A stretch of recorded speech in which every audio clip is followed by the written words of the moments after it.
మనకొక సనాతన యోధుడు తిరుపతిలో ఆయన డిక్లేర్ చేసుకున్నాడు, నేను సనాతన యోధుణ్ణి, హిందువుల పక్కన నిలబడుతున్నా, హిందువులకు ఏదైనా జరిగితే నేను ఊరుకోను అన్నావు. అదే తిరుపతిలో ఈరోజు 6 మందిని మీ కూటమి ప్రభుత్వం చంపేసింది. దీనికి మీరు ఏం ప్రాయశ్చిత్తం చేస్తారు? చంద్రబాబు నాయుడుతో రాజీనామా చేయిస్తారా? మీరు బాధ్యత తీసుకొని రాజీనామా చేస్తారా? లేదా టీటీడీ చైర్మన్తో రాజీనామా చేయిస్తారా? హోంమంత్రితో రాజీనామా చేయిస్తారా? లేదా అందరూ కలిసి కట్టకట్టుకొని రాజీనామా చేస్తారా? మీ అందరి ఫెయిల్యూరే కదా ఇది.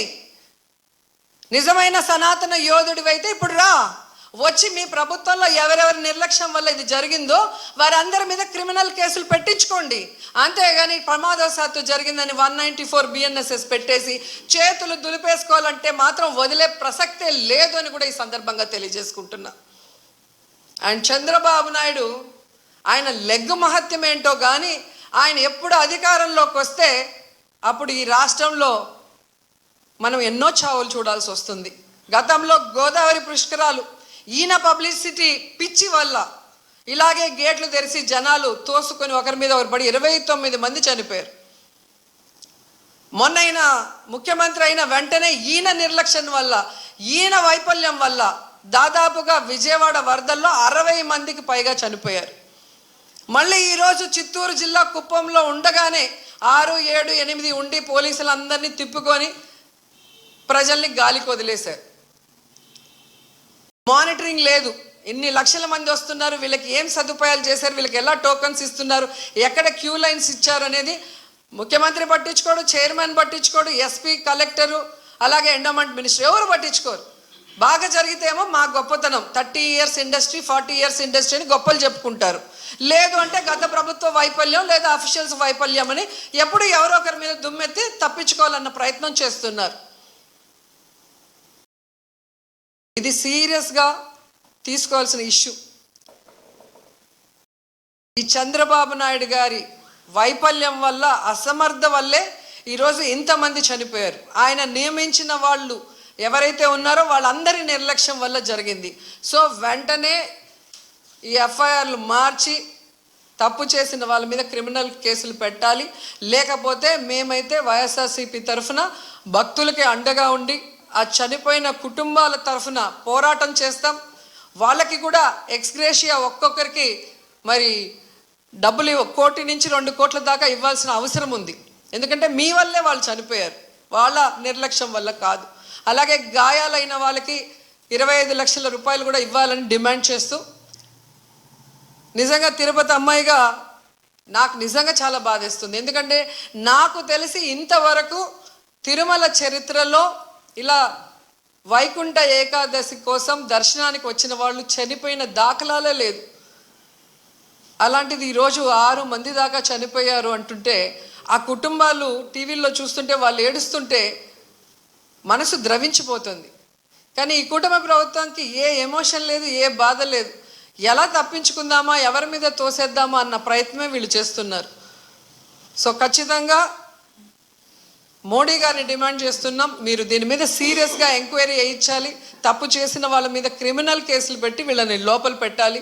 అలాగే హైందవ శంకరావం చేసిన ఈ మఠాధిపతులందరికీ చేతులెత్తి నమస్కరిస్తున్నా, ఇప్పుడు బయటకు రండి.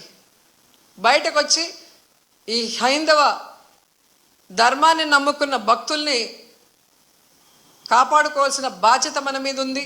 అలాగే తిరుమల పవిత్రత కాపాడాల్సిన బాధ్యత మన మీద ఉంది. అలాగే భక్తుల చావుకు కారణమైన వాళ్ళని శిక్షించే విధంగా మనం పోరాడాల్సిన అవసరం కూడా ఈరోజు ఉంది. కాబట్టి మీరందరూ బయటికి రావాలి, మాట్లాడాలని కూడా కోరుకుంటున్నాను. ఈరోజు ఎంత దురదృష్టం అంటే, మొన్న game changer film function pre release event చూశాను. ఫొటోస్ చూస్తే మినిస్టర్ ఉన్నారు, కలెక్టర్ ఉన్నారు, ఎస్పీ ఉన్నారు. ఒక సినిమా ఫంక్షన్కి ఇంత ఇంట్రెస్ట్గా, ఇంత చిత్తశుద్ధిగా పనిచేసిన వాళ్ళు ఎందుకు టీటీడీకి సంబంధించిన వైకుంఠ ఏకాదశికి ఇంట్రెస్ట్ లేకుండా పనిచేస్తున్నారు? ఎందుకు భక్తుల సేవలో ఉండకుండా చంద్రబాబు నాయుడు సేవ కోసమే మీ టైం కేటాయిస్తున్నారని నేను అడుగుతున్నాను. దీంట్లో కల్ప్రిట్ ముఖ్యమైన వాడు ఎవరంటే జేఈఓ ఇన్ఛార్జ్ ఈఓగా ఉన్నారు వెంకయ్య చౌదరి.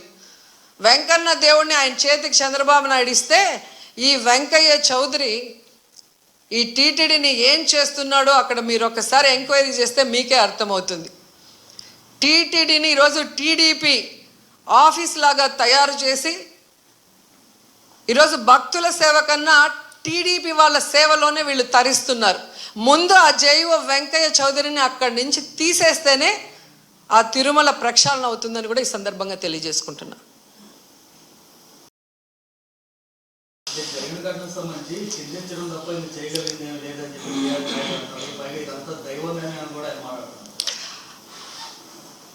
దేవుడి మీద భక్తి లేని వాడికి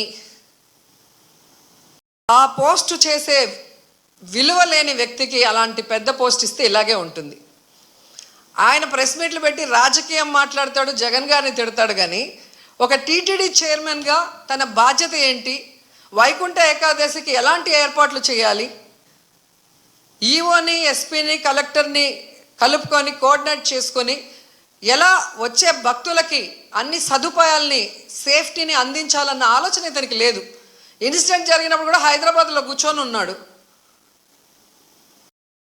ఆయన మాట్లాడిన తీరు చూస్తే తాగి మాట్లాడా, వయసు అయిపోయి మాట్లాడా నాకైతే అర్థం కాలేదు. కానీ ఎంత కేర్లెస్గా, ఎంత సిల్లీగా ఆయన మాట్లాడిన మాటలు. నేను గుడిలో ఎస్పీ కనిపిస్తే చెప్పాను, కొంచెం జాగ్రత్తగా చూసుకోండి, ఏదో గొడవలు అవుతున్నాయి అని నాకు సమాచారం వచ్చింది అన్నాడు.